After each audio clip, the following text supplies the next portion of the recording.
ಇದು ಸಂದೀಪ್ ಅವರ ಮೃತದೇಹವನ್ನು ತಂದು ಇಟ್ಟರು ಜಾಗ ನೋಡಿ. ಸತ್ತಿದ್ದಾನೆ ಅಂತೇಳಿ ನೀವು ಕಂಪ್ಲೇಂಟ್ ಕೊಡಿ ಅಂತ ಮನೆಯವರಿಗೆ ಪೊಲೀಸ್ನವ್ರು ಹೇಳ್ಬೇಕಾದ್ರೆ ಕೊಂದದ್ದು ಯಾರು? ಪ್ರತೀಕ ಪೊಲೀಸ್ನವರು ಪೆಟ್ರೋಲ್ ಹಾಕಿ ಬೆಂಕಿ ಹಾಕಿಬಿಟ್ಟೋದು ಇಲ್ಲಿ. ಇಲ್ಲಿ ನೋಡಿ, ಇಲ್ಲಿ ಹತ್ರ ಕಾಣೋದೆಲ್ಲ ಸ್ವಲ್ಪ ಸುಟ್ಟಿದೆ. ಪೋಸ್ಟ್ಮಾರ್ಟಮ್ ಮಾಡೋ ನೋಡಿದೆ, ಇಲ್ಲಿಗೆ ಒಂದು ಏಟು, ಇಲ್ಲಿಗೆ ಎರಡು ಏಟು, ಕಾಲಿಗೆ ಹೊಡೆದಿದೆ. ಇಲ್ಲಿ ಕೊಲೆ ಮಾಡಿ ಇಲ್ಲಿ ಹಾಕಿರಲಿಲ್ಲ, ಇಲ್ಲಿಂದ ತಿರುಗಾ 2 ಕಿಲೋಮೀಟರ್ ದೂರಲ್ಲಿ ತಗೊಂಡೋಗಿ ಕಾಡಲ್ಲಿ ಹಾಕಿದ್ದಾರೆ. ಒಂದು ಮರದ ಬುಡ ತಗೊಂಡೋಗಿ ಹಾಕಲಿಕ್ಕೆ ಒಬ್ಬನಿಂದ ಸಾಧ್ಯನೇ ಇಲ್ಲ. 4 ಜನ ಇನ್ನು ಟಾರ್ಗೆಟ್ ಇಟ್ಟಿದ್ದಾರಂತೆ, ಬೇರೆ 3 ಜನ ಈಗೇನಾಯ್ತು, ಅವರ ತಾಯಿ ತಂದೆಗಳಿತ್ತಲ್ಲ, ಇವರ ಮೇಲೆ ಬೇಯಿಸ್ಕೊಂಡು ಈಗ ಆದ್ರೆ ದಾರಿಯಲ್ಲಿ ನಡೆಯೋದು ಹೀಗೆ. 100% ನ್ಯಾಯ ಕೊಡುತ್ತೆ.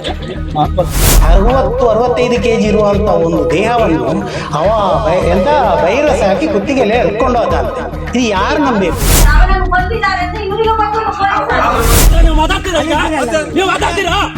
ತಂಗಿಯ ಮದುವೆಗೆ ತುಂಬಾ ಆಸೆ ಇಟ್ಟಿದ್ದ, ಯಾವ ಸ್ಟುಡಿಯೋದವರೆಲ್ಲ ಚಂದ ಮಾಡ್ತಾರೆ ಅಂತ ಹೇಳ್ತಾ ಇದ್ದ. ಅವನ ಆಸೆ ಎಲ್ಲ ಮಣ್ಣಾಗಿ ಹೋಯ್ತು. ಇವರು ಸಂದೀಪ್ ಅವರ ಚಿಕ್ಕಪ್ಪ. ಒಳ್ಳೆ ರೀತಿಯಲ್ಲಿ ಸಂತೋಷವಾಗಿದ್ದ ಫ್ಯಾಮಿಲಿಯಿಂದ ಇವಾಗ ಸಂದೀಪ್ ಅವರು ದೂರ ಆಗಿರೋದು. ಸಂದೀಪ್ ಅವರಿಗೂ ತಮಗೂ ಯಾವ ರೀತಿಯಲ್ಲಿ ಸಂಬಂಧ ಇತ್ತು? ಸಂದೀಪ್ ಅವರನ್ನು ಚಿಕ್ಕದಿಂದಲೂ ನಾನು ನನ್ನ ಮಕ್ಕಳಿಗಿಂತ ಜಾಸ್ತಿ ಅವನನ್ನು ಪ್ರೀತಿ ಮಾಡ್ತಿದ್ದಾನೆ.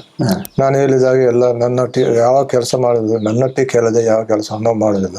ಮತ್ತೆ ನಾನು ಹೇಗೆ ಹೇಳ್ತೇನೆ ಹಾಗೆ ಅವನು ಹೋಗ್ತಾ ಇದ್ದ. ಸುಮಾರು ವರ್ಷ ಆಯ್ತು. ಚಿಕ್ಕದಿಂದ ಇರುವಾಗ 2 ಪುತ್ರರಲ್ಲಿ ಇದ್ದರು. ಪುತ್ರರಲ್ಲಿ ಅವರು ಇರುವಾಗ ಅವನು ಇಲ್ಲೇ ಇದ್ದ ನನ್ನೊಟ್ಟಿಗೆ ಮನೆಯಲ್ಲಿ. ಏನು ಒಂದು ಬೇಡದೊಂದು ಏನು ಇರ್ಲಿಲ್ಲ. ಒಳ್ಳೆ ಹುಡುಗ ಮಾತ್ರ, ಒಳ್ಳೆ ಬುದ್ಧಿ ಕೂಡ ಇತ್ತು. ಹೇಳೋದೊಂದು ಕೇಳೋದು ಎಲ್ಲ ಇತ್ತು ಅವನಲ್ಲಿ. ನಾನು ಸೆಂಟ್ರಿಂಗ್ ಕೆಲಸ ಮಾಡುವಾಗ ನನ್ನ ದನಿಯೊಟ್ಟಿಗೆ ಇವನು ಕೂಡ ಇದ್ದ ಫಸ್ಟ್ ಅಲ್ಲಿ ಸಂದೀಪ್. ಆಮೇಲೆ ಬಿಟ್ಟು ಇದೆಲ್ಲ ಸಾಮೇಳಕ್ಕೆ ಹೋಗಿದ್ದು ಶಿವಶಂಕರ್ ಅಂತ. ಅವರೊಟ್ಟಿಗೆ ನಾನು ಬೆಳಿಗ್ಗೆ 27ಕ್ಕೆ ನಾನು ಹೋಗಿ ಹೇಳಿದೆ ಕಾಣಾಗಿದ್ದಾನೆ ಅಂತ. 28ಕ್ಕೆ ಹೇಳುವಾಗ ಅವ್ರು ಹೇಳಿದ್ರು ಇಲ್ಲಿ ಇರ್ಬೋದು, ಬರ್ಬೋದು ಸಾಯಂಕಾಲ. ಅವ್ರು ಹೇಳಿದ್ರು ಸಾಯಂಕಾಲ ವಾಪಸ್ ಅವರ ಕಾರಲ್ಲಿ ತಂದು ಇಲ್ಲಿ ಬಿಡುವಾಗ ನಾನು ಸ್ವಲ್ಪ ಬೇಜಾರಾಯ್ತು. ನನ್ನ ಮಗ ಅಲ್ಲ, ಬೇಜಾರಾಯ್ತು. ಬೇಜಾರಲ್ಲಿದ್ದೆ ಅಂತ ಅವ್ರು ಕೇಳಿದ್ರು. ಅವನದೇನು ತಪ್ಪಿಲ್ಲ ಅಂತ ಅವ್ರು ಹೇಳಿದ್ರು. ಯಾವ ರೀತಿ ಹೇಳಿದಾರೆ ಅಂತ ನಂಗೆ ಗೊತ್ತಿಲ್ಲ. ಅವನದೇನು ತಪ್ಪಿಲ್ಲ. ಯಾರ್ದು ಈ ಪ್ರತಿಕಂದು ಇವನು ಕೊಲೆ 19:30ಕ್ಕೆ ಏನೋ ಇಂಜಿನಿಯರ್ ಫೋನ್ ಮಾಡಿದ್ರು ನನಗೆ. ಫೋನ್ ಮಾಡಿ ಸುಧೀರ ನನಗೆ ಫೋನ್ ಮಾಡ್ಬೇಕು. ಅವರು ಇದು ಬ್ಲಾಕ್ ಅಧ್ಯಕ್ಷ ಕಾಂಗ್ರೆಸ್. ಕೇಸ್ ಎಲ್ಲ ಕೊಟ್ಟೆ ಆದ ಮೇಲೆ ಅದಕ್ಕೆ ಮುಂಚೆ ಯಾವ ಇದು ಇರ್ಲಿಲ್ಲ ಇವರೊಟ್ಟಿಗೆ. ಯಾವುದು ಇದನ್ನು ಅವ್ರು ಗೊತ್ತಿಲ್ಲ ಅಂತ ಹೇಳುದಲ್ಲ, ಎಲ್ಲ ಗೊತ್ತೇ ಉಂಟು ಅವ್ರಿಗೆ. ಗೊತ್ತಿಲ್ಲದೆ ನಾವು ಬೆಳಿಗ್ಗೆ 28ಕ್ಕೆ ಬೆಳಿಗ್ಗೆ ನಾನು ಹೇಳಿದ್ದೇನಲ್ಲ, ಅವರು ಈಗ ಹೇಳುದಂತದ್ದು ಅಂತ ನನಗೆ ಯಾವ ವಿಷಯ ಗೊತ್ತಿಲ್ಲ. ಎಲ್ಲರೂ ಯಾರು ಕಾಂಗ್ರೆಸ್ ಅವರೇ ಹೇಳುದು. ನಾವು ಯಾವ ಪಾರ್ಟಿಗೆ ಹೋಗ್ಲಿಲ್ಲ, ಯಾರನ್ನು ಇದು ಮಾಡ್ಲಿಲ್ಲ.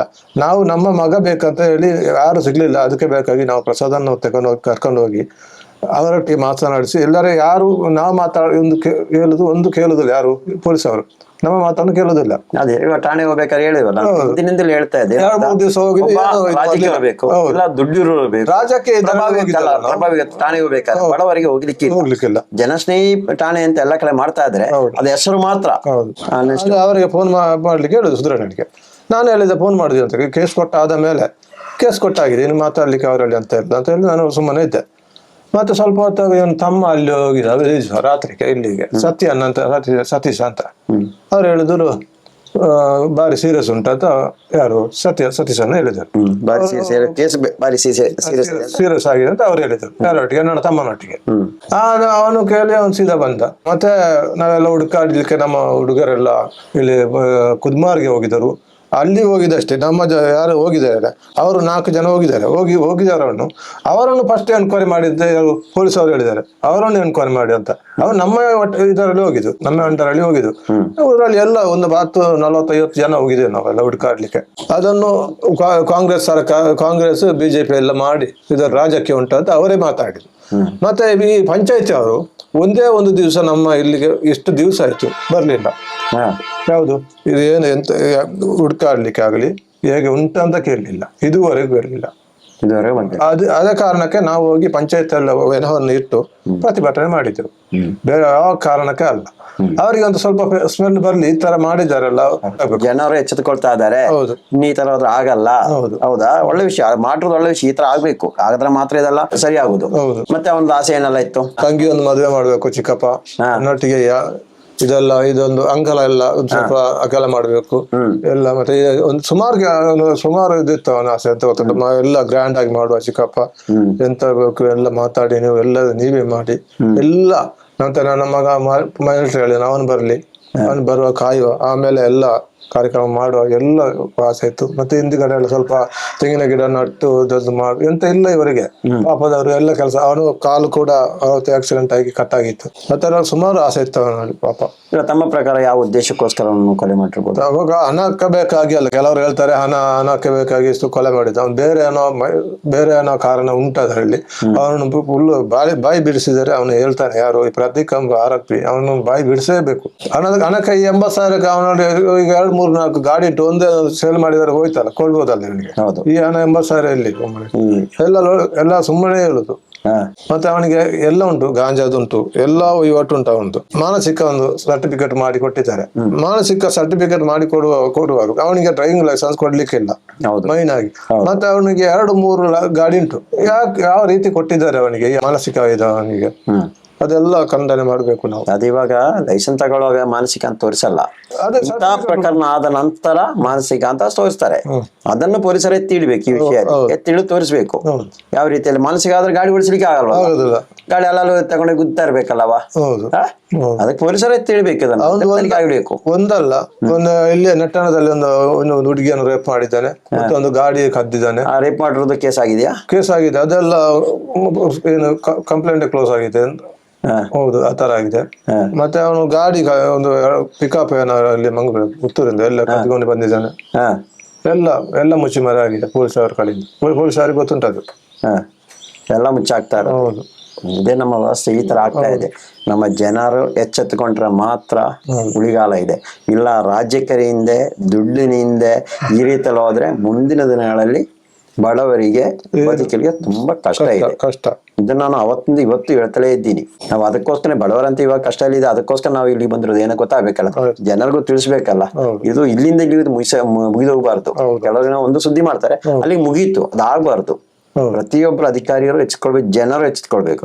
ಇಲ್ಲ ಮುಂದೆ ಏನಾಗಲಿ ಇದೇ ತರ ದುರ್ಘಟನೆ ಪ್ರತಿಯೊಂದು ಕಡೆ ಆಗ್ತಾ ಇರುತ್ತೆ.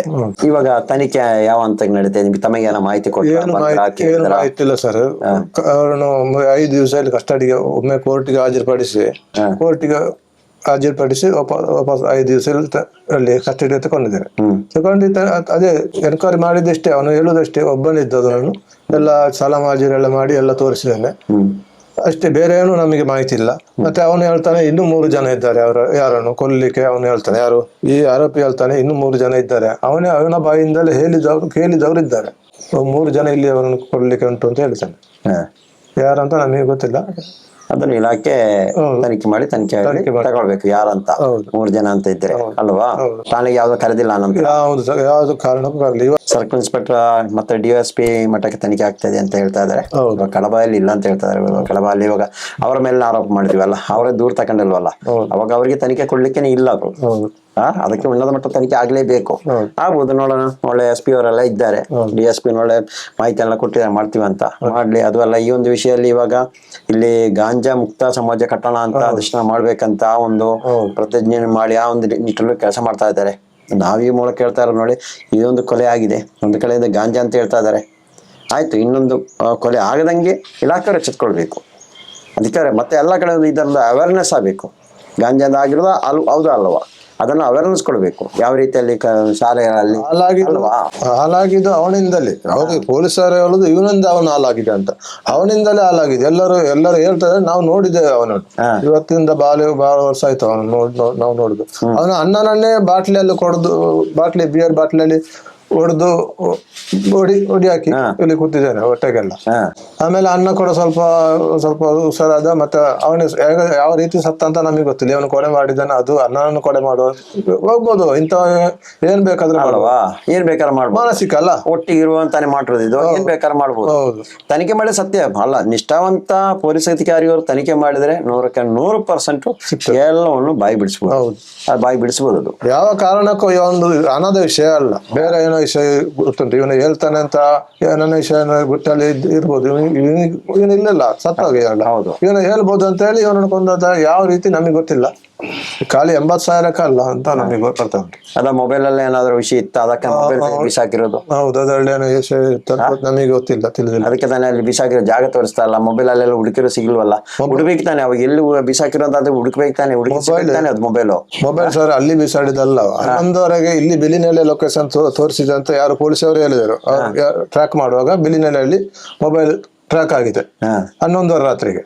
ಅವನೇ ಯಾರು ಸಂದೀಪ್ ಮಾತಾಡ್ಲಿಲ್ಲ, ಇವನೇ ಮಾತಾಡಿದ್ರು. ಅತ್ತಿಗೆ ಫೋನ್ ಮಾಡುವಾಗ ಅವನೇ ಮಾತಾಡಿದ್ರು.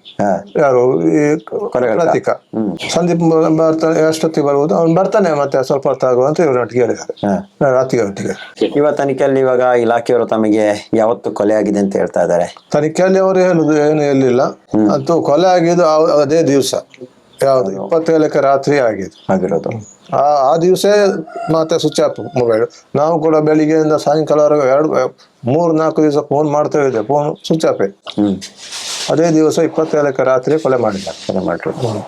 ಭೀಕರ ರೀತಿಯಲ್ಲೇ ಕೊಲೆ ಮಾಡೋದು ಅಂತ ಹೇಳಿ ಇಲ್ಲಿಗೆ ತಲೆಗೆ ನಾವಲ್ಲಿ ಪೋಸ್ಟ್ ಮಾರ್ಟಮ್ ಮಾಡುವ ನೋಡಿದ್ರೆ ಇಲ್ಲಿಗೆ 1 ಏಟು, ಇಲ್ಲಿಗೆ 2 ಏಟು, ಕಾಲಿಗೆ ಎಲ್ಲ 2 ಈ ಒಂದು ಸರಿದ್ದ ಕಾಲಿಗೆ ಹೊಡೆದಿದ್ವಿ ನಾವು. ಮತ್ತೆ ಇವಾಗ ಅಂಗವೈಕಲ, ಕಾಲು ಆಕ್ಸಿಡೆಂಟ್ ಆಗಿ ಕಾಲು ಹೋಗಿತ್ತು, ನಡೆಯುವುದು ಈಗ ಟೈಟ್ ಆಗಿ ಬೆಂಡ್ ಆಗುದಿಲ್ಲ ಕಾಲು. ಅಂತವನಿಗೆ ಈಗ ಮಾಡಿದ್ದಾನೆ ಅಂತ ನಮಗೆ ವಿಚಾರ. ಸರಿ, ಇವಾಗ ನಾವು ರೈಲ್ವೆ ಟ್ರ್ಯಾಕ್ ಹತ್ರ ಹೋಗಿದ್ವಿ, ಎಲ್ಲಿ ಅಂತ ತೋರಿಸಿರಿ. ಆ ನಂತರ ಆ ಆರೋಪಿ ಏನೆಲ್ಲ ಮಾಡ್ದ, ಈ ಬೆನವನ್ನು ಎಲ್ಲಿಂದ ಎಲ್ಲಿವರೆಗೆ ಸಾಗಿಸಿದ, ಎಷ್ಟು ದೂರ ಅಲ್ಲಿ ಸಾಗಿಸಿದ?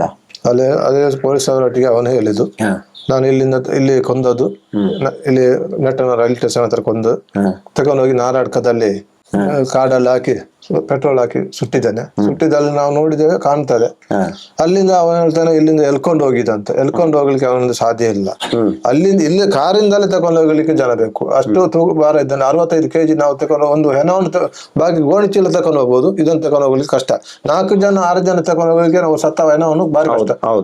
ಒಬ್ಬನ ತಗೊಂಡು ಹೋಗಿ ಸುಟ್ಟದು ಅದು ತಪ್ಪೇ ಅವನು ಹೇಳುದು ಮಾಹಿತಿ. ಅವನನ್ನು ಎನ್ಕ್ವೈರಿ ಮಾಡ್ಬೇಕು. ಸುಟ್ಟ ಆದ್ಮೇಲೆ ಮೇಲೆ ಎಲ್ಕೊಂಡು ಹೋಗಿದೆ ಅಂತ ಹೇಳ್ತಾನೆ. ಅದೇ ನಾವು ಇವಾಗ ಇವತ್ತು ಹೋಗಿ ನೋಡಿದ್ವಿ, 4 ಕಿಲೋಮೀಟರ್ ದೂರವರೆಗೆ ಒಂದು ಗುಡ್ಡ ಅಲ್ವಾ, ಅಲ್ಲಿವರೆಗೆ ಹೇಳ್ಕೊಂಡು ಹೋಗಿದ್ದಾರೆ. ಹೇಳ್ಕೊಂಡು ಹೋಗಿ ನಡ್ಕೊಂಡು ಹೋಗ್ಲಿಕ್ಕೆ ಕಷ್ಟ, ಹೇಳ್ಕೊಂಡು ಹೋಗುದಲ್ಲಿ ನಡ್ಕೊಂಡು ಹೋಗ್ಲಿಕ್ಕೆ ಕಷ್ಟ ಒಬ್ಬನಿಗೆ. ಇದು ಇಬ್ಬರು ಏನೋ ಹೇಳ್ಕೊಂಡು ಹೋಗ್ಲಿಕ್ಕೆ ಬಾರಿ ಕಷ್ಟ. ಅದಕ್ಕೆ ಅದನ್ನ ತನಿಖೆ ಆಗ್ಬೇಕು, ತನಿಖೆ ಆಗ್ಲೇಬೇಕು. ಸತ್ಯ ಜನರಿಗೆ ತಿಳಿಸ್ಬೇಕು. ಜೀವಾವಧಿ ಶಿಕ್ಷೆ ಆಗ್ಬೇಕು ಅವನಿಗೆ. ಹೌದು, 10-15 ವರ್ಷ ಹಿಂದೆ ಮಾಡಿರೋದಕ್ಕೆಲ್ಲ ಇವಾಗ ಜೀವಾವಧಿ ಶಿಕ್ಷೆ ಆಗ್ತಾ ಇದೆ. ನೋಡಿದಿರಲ್ಲ ನ್ಯೂಸ್ ಅಲ್ಲಿ, ಒಳ್ಳೊಳ್ಳೆ ಜಡ್ಜಿ ಅವರು ಬಂದಿದ್ದಾರೆ. ಅದು ಯಾವ್ದಿದ್ರು ತನಿಖಾಧಿಕಾರಿಯ ಮೇಲೆ ಇದೆಲ್ಲ ಡಿಪೆಂಡ್ ಆಗ್ತಾ ಇರುತ್ತೆ. ತನಿಖಾಧಿಕಾರಿ ಯಾವ ರೀತಿಯಲ್ಲಿ ವರದಿ ಮಾಡ್ತೇವೆ, ಸತ್ಯಾಸತ್ಯ ಘಟನೆ ಮಾಡೋದು, ಅದರ ಮೇಲೆ ಮುಂದಿನ ಶಿಕ್ಷೆ ಆಗೋದು. ಅದು ತನಿಖಾಧಿಕಾರಿ ಮಾಡ್ಬೇಕು, ಅದು ಜಡ್ಜಿ ಅವರು ಮಾಡೋದಲ್ಲ. ತನಿಖಾಧಿಕಾರಿ ಕೆಲಸ ಮಾಡ್ಬೇಕು ಇವಾಗ.